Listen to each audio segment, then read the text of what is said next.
नमो अरिहन्ताणम् नमो सिद्धाणम् नमो आयर्याणम् नमो वज्जायाणम् नमो लोये सव्वसाहुणम्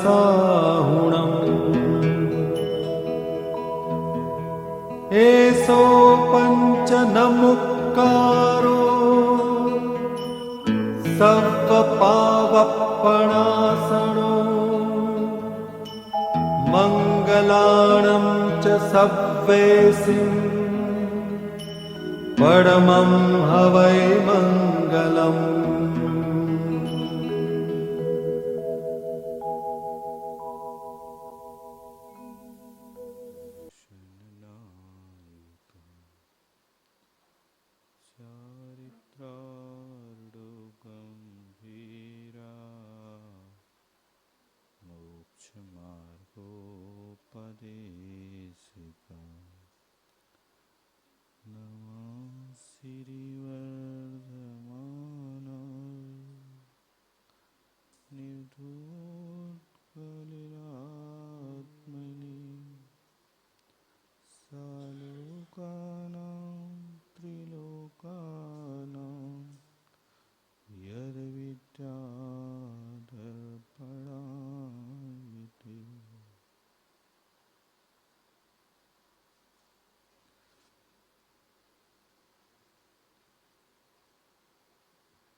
अणुव्रतों में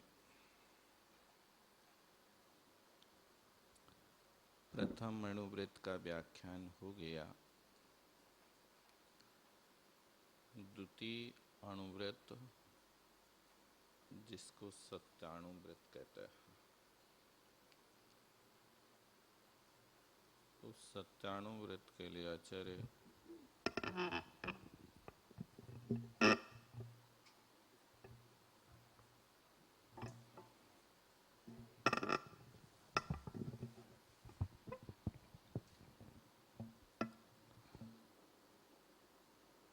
महाराज सूत्र लिखते हैं। स्थूलमलीकं न वदति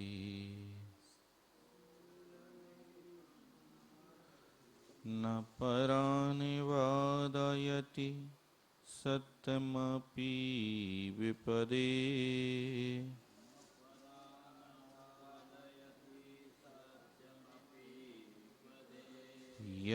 यत्तद्वदन्ति सन्तः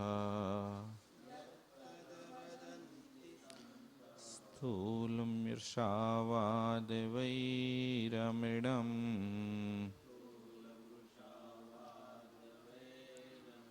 स्थूलमलीकं न वदति न परानि वादयति सत्यमपि विपदे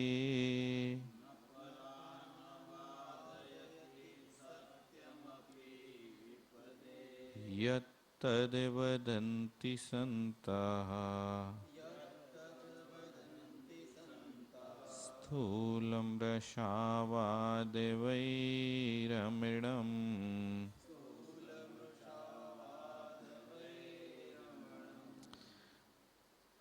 अब कहते हैं संधि विच्छेद देखेंगे। स्थूलम अलीकम न वदति न परान वादयति सत्यम अपि विपदे यत् तद वदन्ति सन्तः स्थूलमृषावादवैरमिडम्। अन्वय अर्थ देखेंगे अब। तीसरे चरण में यत, यत माने जो पुरुष। ऊपर चलेंगे, स्थूलम अलीकम ना वदति। स्थूल झूठ नहीं बोलता है। अलीक माने होता है झूठ, और स्थूल बड़ा झूठ नहीं बोलता है। और परान ना वादयति, वो दूसरों से भी झूठ नहीं बुलवाता है। सत्यम अपि विपदे, ऐसा सत्य भी नहीं बोलता है कि जिस सत्य के बोलने से किसी के ऊपर विपत्ति आ जाए। यत् तद्वदन् तद्वदन्ति संता स्थूल मृषावाद वैरम्यम। तत् माने वह, संता सज्जन पुरुष उसको स्थूल मृषावाद, स्थूल झूठ का वैरमणम माने त्यागी बदंती कहते हैं। इस सत्यानुव्रत का लक्षण है। यहां पर ये बताया जा रहा है कि सत्यानुव्रत का पालन करने वाला पुरुष ऐसा स्थूल झूठ नहीं बोलता है कि जो लोक के विरुद्ध हो अथवा राज्य के विरुद्ध हो या धर्म का नाश करने वाला हो। ऐसा स्थूल झूठ सत्यानुवृत्ति नहीं बोलता।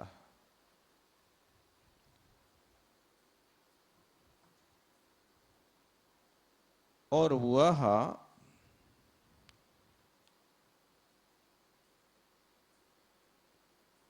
दूसरों के लिए प्रेरणा भी नहीं करता कि तुम झूठ बोलो।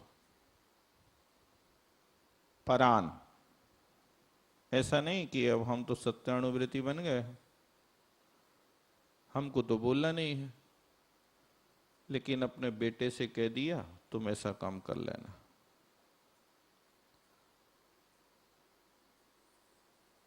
ऐसा यदि वह करता है तो भी उसका सत्य अनुग्रह समाप्त हो जाता है। बोलता भी नहीं, दूसरों से बुलवाता भी नहीं। और तीसरा लक्षण लिखा कि ऐसा सत्य नहीं बोलता है कि जिस सत्य के बोलने पर सामने वाले को विपत्ति आ जाए।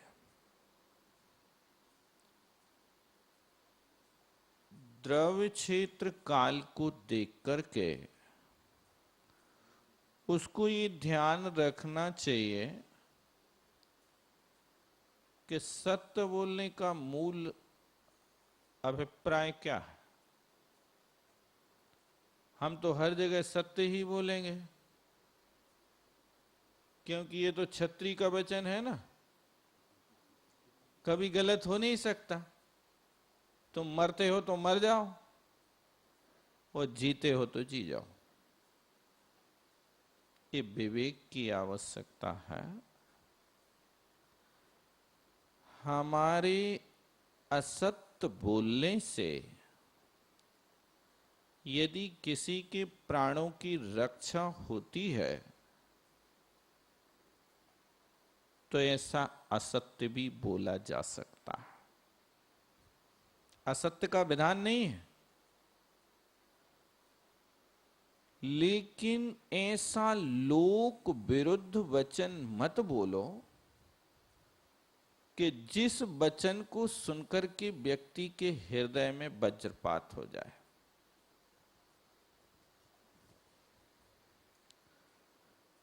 बिल्कुल सत्य है, आपको लग रहा है। अंधा व्यक्ति है और अंधे से यदि आप कहो क्यों रे अंधे, बता तेरी आंख कैसे फूटी, क्या कहेगा वो? अरे मेरे ऊपर तो विपत्ति आई है सो ठीक है, लेकिन भगवान तुम्हारी भी दोनों फोड़ेगा। क्यों क्यों फोड़ेगा? क्योंकि तुम्हारी वाणी में सभ्यता नहीं है, ये लोक विरुद्ध शब्द है। अंधे से अंधा कहो तुरत ही पड़े टूट, ओ धीरे धीरे पूछ लो कैसे गई है फूट। अंधे से यदि तुम अंधा कहते हो तो वो आपका शत्रु बन जाएगा। और अंधे से यदि कहो भैया सूरदास जी आपकी नेत्र ज्योति कैसे विलीन हो गई, क्या इसका कारण बता सकते हो? क्या कहेगा वो?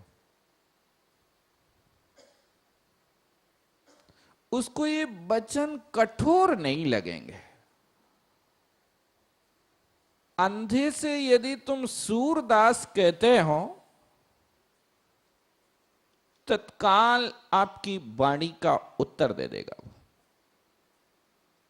ईंट का जवाब पत्थर से नहीं, ईंट का जवाब फूल से दे देगा। तो ऐसे लोक विरुद्ध वचन किसी से मत बोलो। और कभी ऐसे भी वचन होते हैं कि जो राज्य के विरुद्ध होते हैं। अब यदि कोई व्यक्ति जिसके राज्य में रह रहा है और उस राजा के लिए कहने लगे कि हमारे देश का राजा तो बड़ा निकम्मा है, ऐसे राजा को तो राज्य में नहीं रहना चाहिए। ये राज्य विरुद्ध हैं। जिसके राज्य में तुम रहते हो, जिसके अनुशासन में रहना है, तो उसी पातल में खा रहे हो और उसी में छेद कर रहे हो। अभी तो आप ऐसे वचन बोल रहे हैं, लेकिन वो राजा तुम्हारे सामने आ जाए तो क्या उसके सामने ऐसे बोलने की तुम्हारी ताकत है? राजा के सामने मदहोशी में तो कोई कुछ बोल सकता है, लेकिन वास्तव में देखा जाए तो राजा के सामने तो सबकी सिट्टी पिट्टी गुम हो जाती है। राजा की सवारी जा रही थी जंगल से होकर के,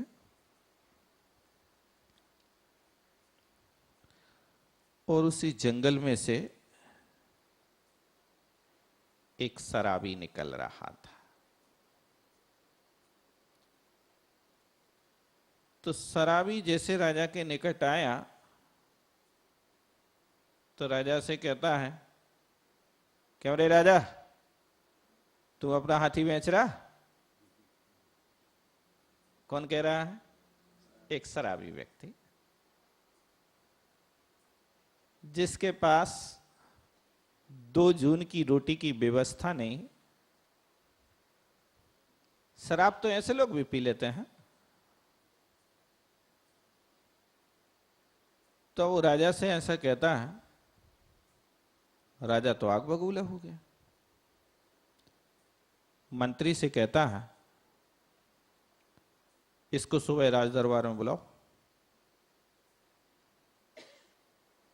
मंत्री ने कहा ठीक है महाराज, सुबह आ जाएगा। अब उसको राज दरबार में जब बुलाया गया और राजदूत उसके यहां पहुंचा कि राजा ने तुम्हें बुलाया है, तो राजा के बुलाने की बात को सुनकर के उसके तो हाथ पैर कांपने लगे। आज क्या हो गया? राजा ने कैसे बुला लिया? वो जब राजा के सामने जाता है तो बिल्कुल जैसे शेर के सामने बकरी जाती ना, ऐसा राजा के सामने पहुंच रहा है। और राजा के सामने खड़ा होता है तो राजा कहता है, क्यों भाई, हमारा हाथी खरीदोगे? हुजूर, हमारी कहां औकात है, बकरी तो खरीद नहीं सकते, हाथी की बात है। अब राजा मंत्री की ओर देखता है और मंत्री से कहता है, ये क्या है मामला? तो मंत्री कहता, महाराज, आज ये आदमी बोल रहा है, कल शराब बोल रही थी। कल ये नहीं बोल रहा था, कल शराब बोल रही थी। तो ये से राज विरुद्ध शब्दों को बोलने के माध्यम से अपने व्रतों में दोष लग जाता है। व्रती राज कथा को त्याग देता है, इसको विकथा के अंतर्गत लिया जाता है। लेकिन राजा के विरुद्ध भी कोई कथा नहीं करता, यदि करता है तो सत्यानुव्रत में दोष लगता है। और धर्म विघातक वचन किसी को बोलना, अरे तुम जैन धर्म ही अपना रहे हो,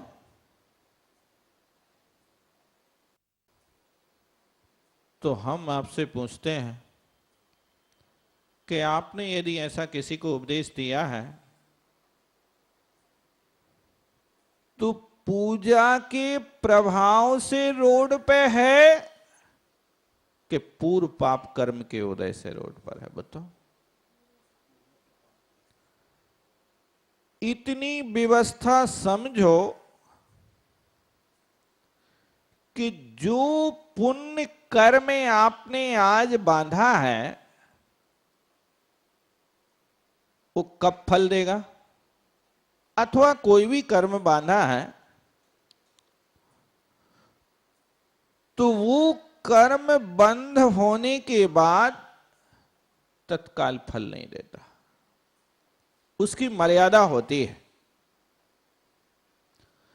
जिस कर्म को आपने बांधा, यदि उस कर्म की स्थिति एक कोड़ा कोड़ी सागर की है तो ये कोड़ा कोड़ी सागर की स्थिति वाला कर्म 100 वर्ष तक फल नहीं देता।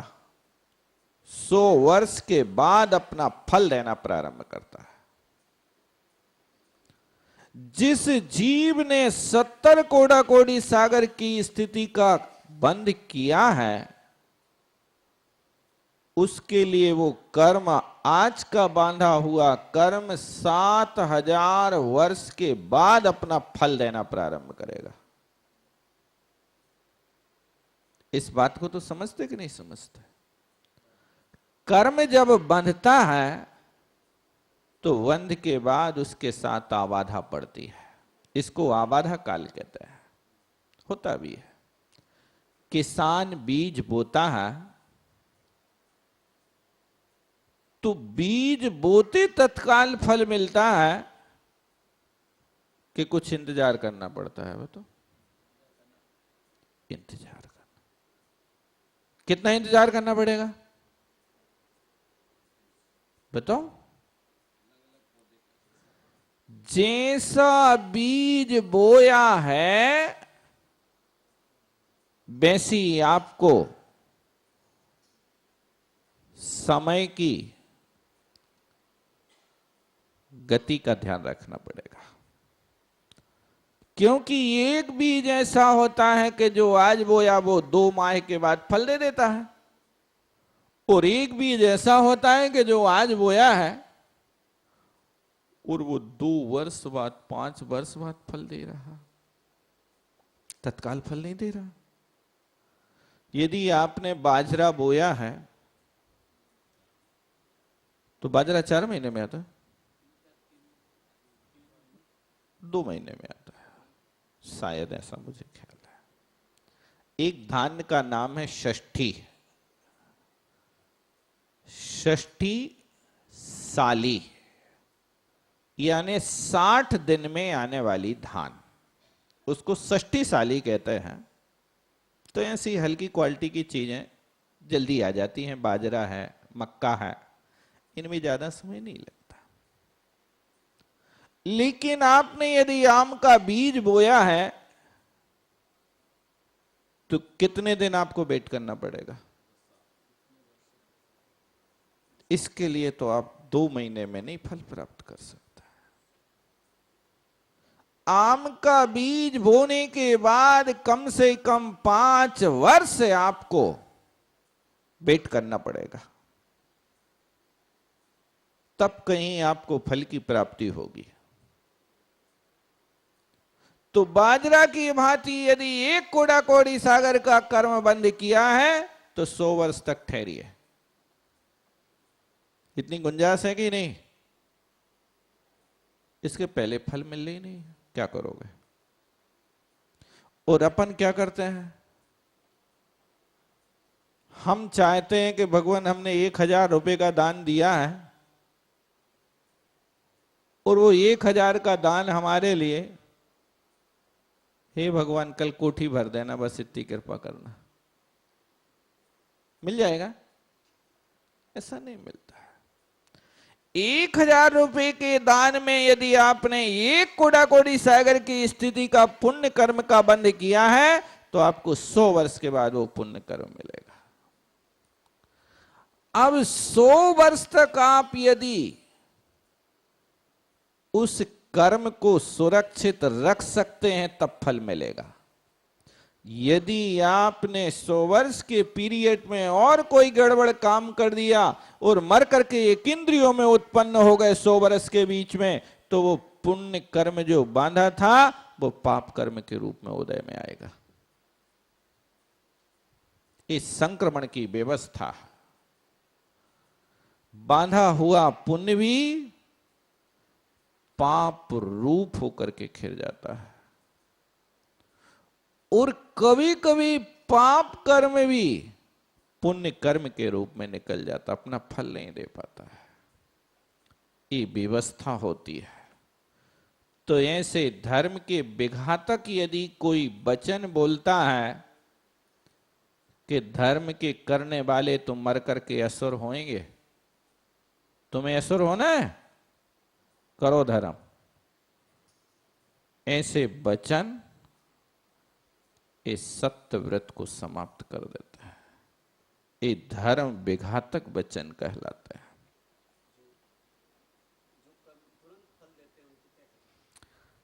जो कर्म तुरंत फल देते हैं उसमें यह है कि यदि अंता कोड़ा कोड़ी सागर की स्थिति का बंद किया है तो अंतर मुहूर्त के बाद अपना फल देना प्रारंभ करेगा, 48 मिनट के भीतर भीतर।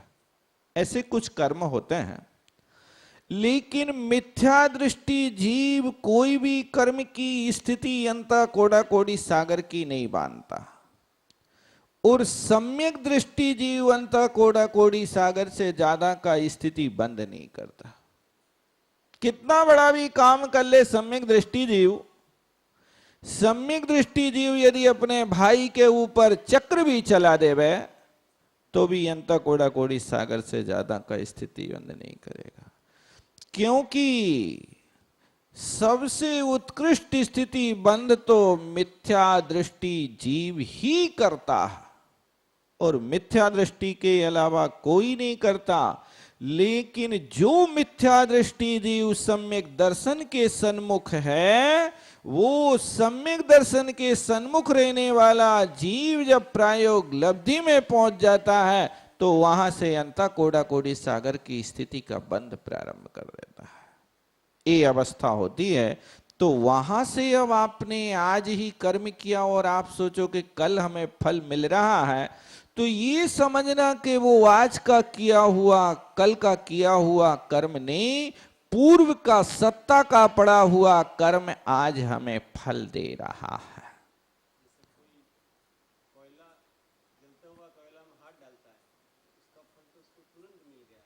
देखो, ये दृष्टांत कर्म सिद्धांत से नहीं घटित होगा।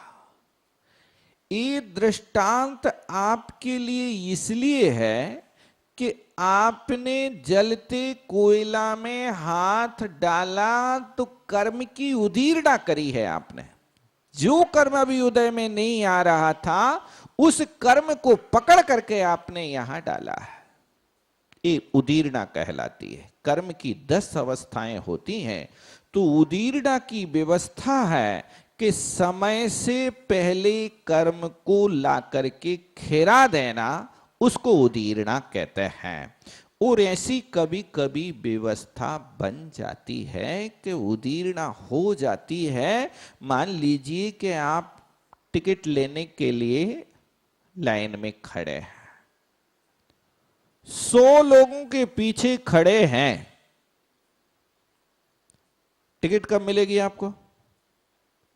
जब 99 लोगों को टिकट मिल चुकेगी तब आपको मिलेगी। लेकिन एक 90 नंबर का आदमी ऐसा जुगाड़ू है कि वो एक एक को पीछे करता जा रहा, धीरे धीरे थोड़े से आगे पीछे आजू बाजू हिल डुल करके आपको पीछे कर देता, आपके आगे खड़ा हो जाता। आप भी कहते यार चलो एक आदमी हो गया तो क्या अंतर पड़ता, आधा मिनट तो लगेगा।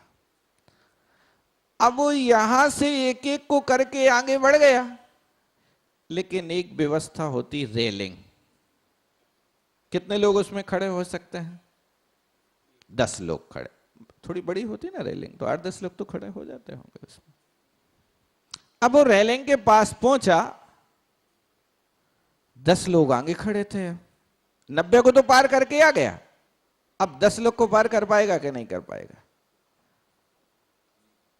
अब रेलिंग के अंदर जो खड़ा है वो दोनों हाथों से दोनों बाजू में पकड़े बैठा है। अब ये सोचता है यार अब कौन 10 मिनट खड़ा रहेगा। बाजू से निकलता है जो विंडो के पास, भाई साहब एक हमारी टिकट खरीद लेना अहमदाबाद के। उसने भी कि चलो यार ये भी जल्दी जाने वाला है। अब वो वहां से आकर के और सबसे पहले नंबर के व्यक्ति को पैसे देकर के टिकट खरीद लेता है। ये क्या है? आप कहो इसको तो तत्काल फल मिल गया। नहीं, ये उदीर्णा है, अपक। ये दृष्टांत है। दृष्टांत एक देश होता है, सर्वदेश नहीं होता। क्योंकि हमें उदीर्णा बताना ना, आप अनीति को नहीं पकड़िए, अभी उदीर्णा को समझ लीजिए कि ऐसे कर्म की व्यवस्था होती है कि समय के पहले ला करके उसको उद्यावली में डाल दिया जाता है।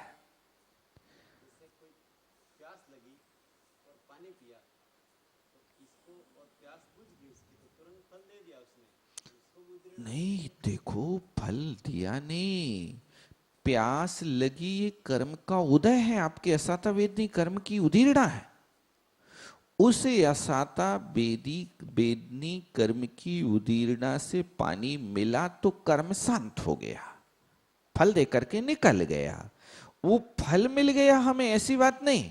आपको जो प्यास लग रही है तो वो प्यास वर्तमान के बांधे हुए कर्म से लग रही है कि पूर्व बांधे हुए कर्म से लग रही है? बताओ। ये पूर्व में बांधा हुआ असाता वेदनी था और वो तीव्र आपको बाधा हुई और आपने जाकर के पानी लेकर के उसको शांत कर दिया।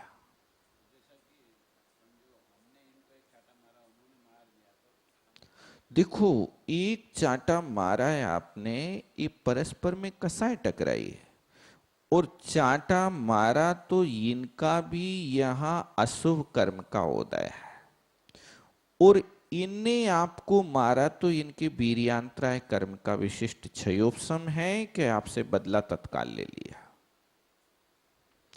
कर्म बंध लेकिन दोनों की कसाय के अनुसार होगा। आपकी तीव्रत कसाय है तो अधिक बंद होगा और इनने कहा कि तुमने अन्याय किया, हमारा मारने का भाव नहीं था लेकिन अन्याय किया, तो इनकी कसाय मंद है। ये कर्म बंध होगा, इसमें नवीन कर्म बंध होगा और पूर्व के कर्म के उदय भी साथ में आ रहे हैं। इसमें आपके अयस कीर्ति नाम कर्म का उदय चल रहा कि चांटा मार करके इनका अयस फैला रहे, आप इनका आप अपमान कर रहे, इसमें ये व्यवस्था रहती है। तो हम समझें कि तत्काल फल मिल रहा है, ऐसा नहीं। उसको ये भी समझो कि पूर्व का बांधा हुआ कर्म वर्तमान में भोगा जा रहा है। हमने कल गाली दी थी आपको, इसलिए हमें आज फल मिल रहा है? नहीं, कल गाली दी है आपने, कैसे परिणाम से दी है? जो कल का बंध था उसकी फाइल तो अलग रखी है, लेकिन कितने वर्ष पहले आपने ऐसा असाता वेदनी कर्म का उदय बांधा था कि कल गाली दी, आज थप्पड़ पड़ा, तो आज का थप्पड़ आपको असाता वेदनी कर्म की वेदना करा रहा है और दुख शोक कर रहे हो तो असाता वेदनी कर्म का बंध हो रहा है, वर्तमान में भी बंध हो रहा है और पूर्व का आया हुआ कर्म का उदय वर्तमान में चल रहा है। ये हुआ करता है, तो ऐसी कर्म की व्यवस्था है। तो हम कर्म सिद्धांत को भी समझते हुए चलें कि किस तरह से कर्मों का संबंध आत्मा के साथ होता है। कर्म चूंकि जड़ हैं, भी कुछ जानते नहीं हैं, लेकिन इतना जरूर है कि चाय मीठी है। तो चाय मीठी है तो अब उस चाय में आपने कितनी शक्कर डाली है, ये उसके अनुपात पर स्थित होती है। यदि आपने 50 ग्राम पानी में 20 ग्राम शक्कर डाली है तो मीठी है, लेकिन यदि पानी आपका 1 लीटर हो और 20 ग्राम शक्कर हो तो क्या कहोगे उसको? फिर मीठी है कि नहीं? आपका मीठी फीकी है ना? इसी तरह कर्म के साथ में चलता है कि उसकी स्थिति कितनी है, उसका अनुभाग कितना है, और वो स्थिति अनुभाग जैसा बन रहा है वैसी कर्म की व्यवस्था चलती है फल प्राप्ति के साथ में। तो ऐसा स्थूल भी ना बोलें कि जो लोक विरुद्ध हो, राज विरुद्ध हो, धर्म विरुद्ध हो, आप मजाक करते हैं, लेकिन मजाक करने से भी परिणाम अशुद्ध हो जाते हैं। इसलिए उमा स्वामी महाराज कहते हैं कि सत्यानुव्रत का यदि पालन करना है तो 5 भावनाओं को निरंतर भाव। सत्यानुव्रत की भावना के लिए सबसे पहले आचार्य महाराज लिखते हैं कि क्रोध का सबसे पहले त्याग करो। क्रोध के काल में भी असत्य बोला जाता है। व्यक्ति जब क्रोध में लाल पीला हो जाता है तो किसके साथ कैसा कैसा वार्ताव कर लेता है इसका भी आप समझ नहीं सकते। अपने पूज्य पुरुषों के प्रति भी आपके परिणाम बिल्कुल शिथिल हो जाते हैं। इसलिए क्रोध का त्याग सत्यानुव्रत में किया जाता है। लोभ का त्याग, लोभ यदि बढ़ रहा है तो लोभ के कारण भी व्यक्ति असत्य बोलता है। जितनी कसाय की तीव्रता होगी, लोभ कसाय की तीव्रता होगी, उतनी उतनी आपकी सत्य समाप्त होता जाएगा, असत्य सामने आता जाएगा। लोभ के कारण भी व्यक्ति असत्य बोलता है। और भय के कारण यदि आपको किसी वस्तु से भय लग रहा है तो वहां भी असत्य बोला जाता है। क्रोध, लोभ, भीरुत्व, हास्य रखा है। हास्य माने मजाक करना। तो कभी कभी इतनी गहरी मजाक हो जाती है कि जिस मजाक से सामने वाले का दिल टूटने लगता है।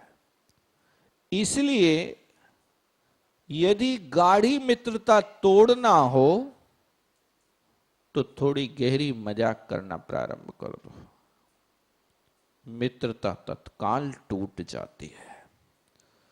वो कभी कभी ऐसे कार्य होते हैं कि जिन कार्यों को मजाक सूझती है और वहां काम बिगड़ जाता है। दो लोगों में बहुत घनिष्ठ मित्रता थी। इतनी घनिष्ठ मित्रता थी कि एक दूसरे के बिना रह नहीं पाते थे।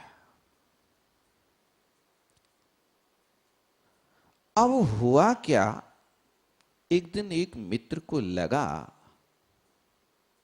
कि आज मित्र से मजाक करना है। अब उसने मजाक कैसी कर दी कि वो मित्र को देखता है कि वहां दूरी पर है, कुछ दूरी पर, और अब निकट आने वाला है। और ये मित्र इसके घर में गया और जैसे ही वो मित्र निकट आया तो मित्र से बोले बिना कुछ, और वो घर के पास आने वाला था, इतने वो घर से निकल के भाग गया। देखना, अब इसने देखा हमारी अनुपस्थिति में एक घर पर आता है, बड़ा विश्वासघाती है। ऐसा ना हो कहीं मेरी पत्नी का संबंध हो। अब घर पर आया, पत्नी तो अंदर थी, उसको तो मालूम भी नहीं कि कौन आया और कौन गया। और इसने क्या किया था कि मजाक करने के उद्देश्य से सिर्फ आया और दरवाजे के भीतर हुआ और किसी से कुछ कहा ना किया ना कुछ, और लौट के भाग गया। अब उसने अपनी पत्नी से पूछा या करके कि आज सुकमाल क्यों आया था, कब आया? अब उसको लगा कि ये छल कर रही है, अभी अभी निकल के गया है। और ये कह रही कब आया। दोनों में विवाद हो गया, और इतना विवाद हो गया कि उसको पत्नी के चरित्र पर शंका हो गई, और ऐसी शंका हुई कि उसने तलाक कर दिया। तो ऐसे भी मजाक ना करें कि जिस मजाक से व्यक्ति के जीवन बर्बाद हो जाए। इस बात का प्रत्येक व्यक्ति को ध्यान रखना चाहिए। यदि आप ऐसी गहरी मजाक करते हो तो ये बहुत बड़े तीव्र पाप कर्म के आश्रय का कारण है। ऐसी मजाक को भी लोक विरुद्ध मजाक करने का प्रयास नहीं करना चाहिए। और किसी कारणवश सत्यमपि विविदे, इसके पहले परान बादयति ना, अब दूसरों से ऐसा झूठ नहीं बुलवाता है, भैया हमारी गवाही दे दो आप, अब 302 का केस है, यदि आप गवाही दे देते हो तो सामने वाले व्यक्ति को मृत्युदंड मिल जाएगा, क्योंकि 302 के केस में गवाही देने वाले लोग बहुत कम होते हैं। तुम असत्य बोल दो कि हमने देखा है कि इसने हमारे पिताजी को मारा है, आप भले ही हमसे 1 लाख रुपया ले लो। ऐसा लोभ में आकर के यदि असत्य बोलता है, बुलवाता है, तो उसका भी व्रत समाप्त हो जाता है। तो दूसरों को भी असत्य नहीं बुलवाता जो सत्यानुव्रती होता है, और ऐसा सत्य भी नहीं बोलता है कि जिस सत्य के बोलने पर विपत्ति आ जाए। महाभारत का मूल कारण क्या था? अंधों के अंधे होते हैं, यही मूल कारण था और कुछ नहीं था। द्रौपदी ने दुर्योधन को बस यही 2 शब्द तो बोले थे, क्या क्या था? दुर्योधन द्रौपदी के महल में आया और ऐसा वहां पर फर्श लगा हुआ था कि वो ऐसा लग रहा था कि जैसे यहां पर पानी भरा हो था फर्श। तो दुर्योधन अपने तरीके से संभल के चलने लगा तो द्रौपदी हंस पड़ी और हंसते हुए मजाक कर दिया, अंधों के अंधे होते हैं। इस बात को सुनकर के महाभारत हो गया। ऐसे वाक्यों को भी कभी नहीं बोलना चाहिए कि जिससे सामने वाले को अतीव कष्ट हो। ऐसे स्थूल मृषा के त्यागी सत्यानुव्रती हुआ करते हैं। अब इसके 5 अतिचार बताते हैं। परिवादिरहो व्याख्या पैशून्यम कूटलेखकर्णम च न्यासापहारतापि च व्यतिक्रमाः पंचसत्यस्य परिवादिरहो व्याख्या पैशून्यम कूटलेखकर्णम च न्यासापहारतापि च व्यतिक्रमाः पंचसत्यस्य। आप लोग पढ़े एक बार।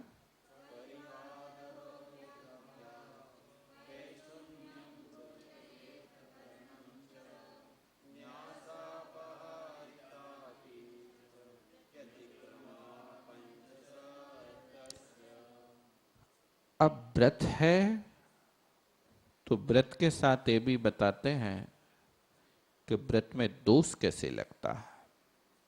आप सत्यानुव्रती हैं तो सबसे पहले कहा कि परिबादा, परिबाद करना, इससे सत्यानुव्रत में दोष लग जाता। परिवाद क्या कहलाता है?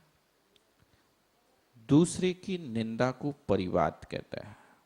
निंदा करते कि नहीं करते? सोच लो, अणुव्रत लेना है तो निंदा के त्याग का अभी से अभ्यास चालू होना चाहिए। उस सामने वाले की जब तक निंदा नहीं कर लेते तब तक कुछ लोगों के तो भोजन नहीं पचते हैं भाई साहब। ऐसा भी है। दिन में ऐसे बहुत से लोग होंगे कि जिनका काम यही है, यहां की बात वहां लगाना, वहां की यहां लगाना, भेद विज्ञान पैदा करा देते हैं।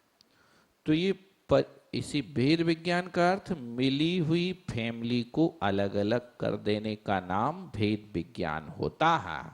जहां पर एक चूल्हे से 4 चूल्हे हो जाए ना, कोई तो भेद विज्ञान, और क्या है, कोई दूसरा थोड़ी होता है। तो ये परिवाद है। किसी की निंदा करना,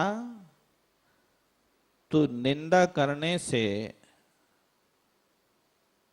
व्यक्ति के सम्यक दर्शन भी चला जाता है, और दूसरों की निंदा करने से नीच गोत्र का बंध होता है।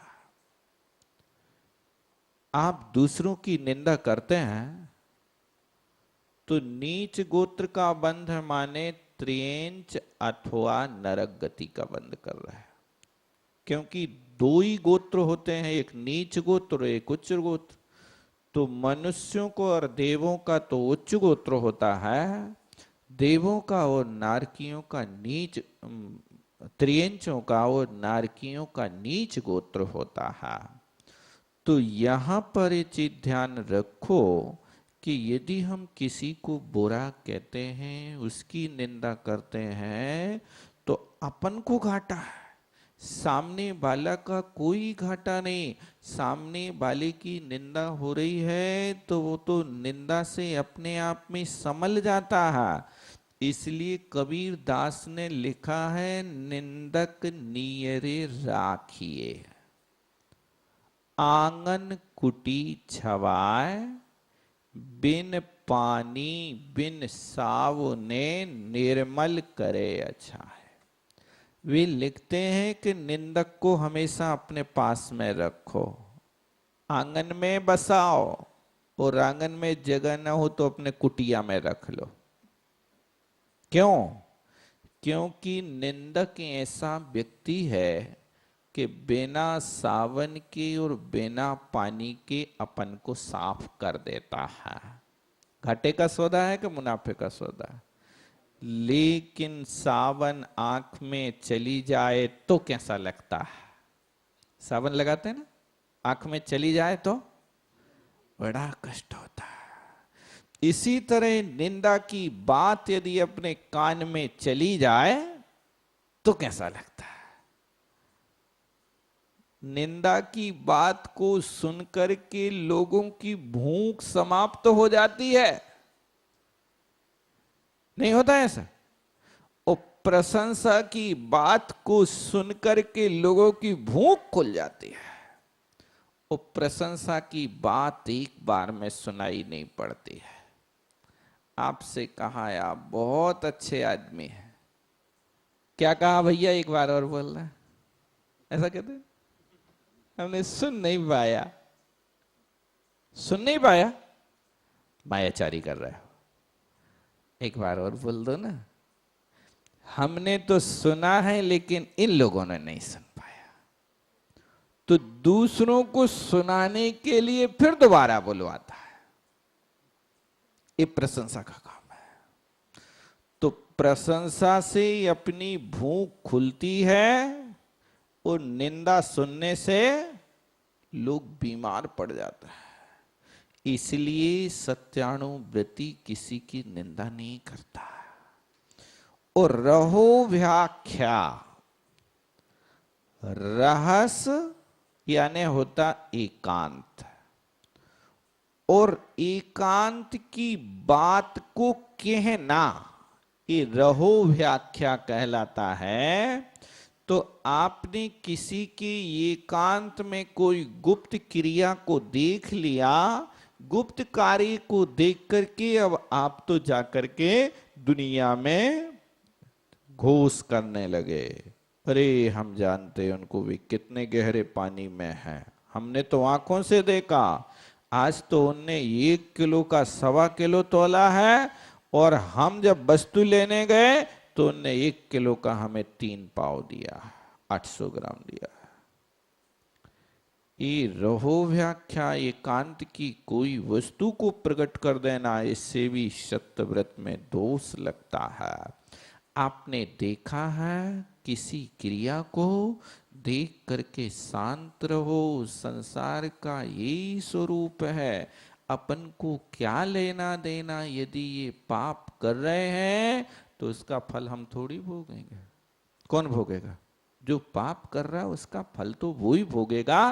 फिर तुम समता भाव से सहन नहीं कर सकते क्या? बहुत कठिन है। इसलिए वो जाकर के किसी दूसरे को उस एकांत की बात को प्रकट कर देता है। इसका नाम रहो व्याख्या है। इससे सत्यानुव्रत में दोष लगता है। वो तीसरी बात है पैशून्य। पैशून्य कहलाता चुगली करना। निंदा करना बात अलग है, वो चुगली करना बात अलग है। इन दोनों में अंतर डालना। तो चुगली करना अभी परस्पर में होती है, एक दूसरे के विषय में। सास बहू के विषय में कर रही है चुगली और बहू सास के विषय में कर रही है। ऐसा होता है जब घर में थोड़ी खटपट होती है ना, तो वहां मंदिर में अवसर मिलता है, तो मंदिर में आकर के फिर एक दूसरे की महिलाओं को परस्पर में बात करते हैं ना, तो देखो हमारी बहू तो हमें ऐसी मिली कि अब कुछ मत कहो। ये चुगली है। तो किसी की चुगली भी नहीं लगाना चाहिए। यदि अपने घर में कोई ऐसी परिस्थिति बनती है तो उसको अनिष्ट संयोग मान करके समता से समय निकालना चाहिए। अनिष्ट संयोग हो जाता है तो लोग या तो निंदा करते हैं या फिर चुगली करते हैं। और कूटलेख करण कहलाता है झूठे दस्तावेज आदि लिखना। और न्यासापहार कहलाता किसी की धरोहर को हड़प जाना, दिवालिया हो जाना। ये सत्यानुव्रत के 5 अतिचार हैं। बस।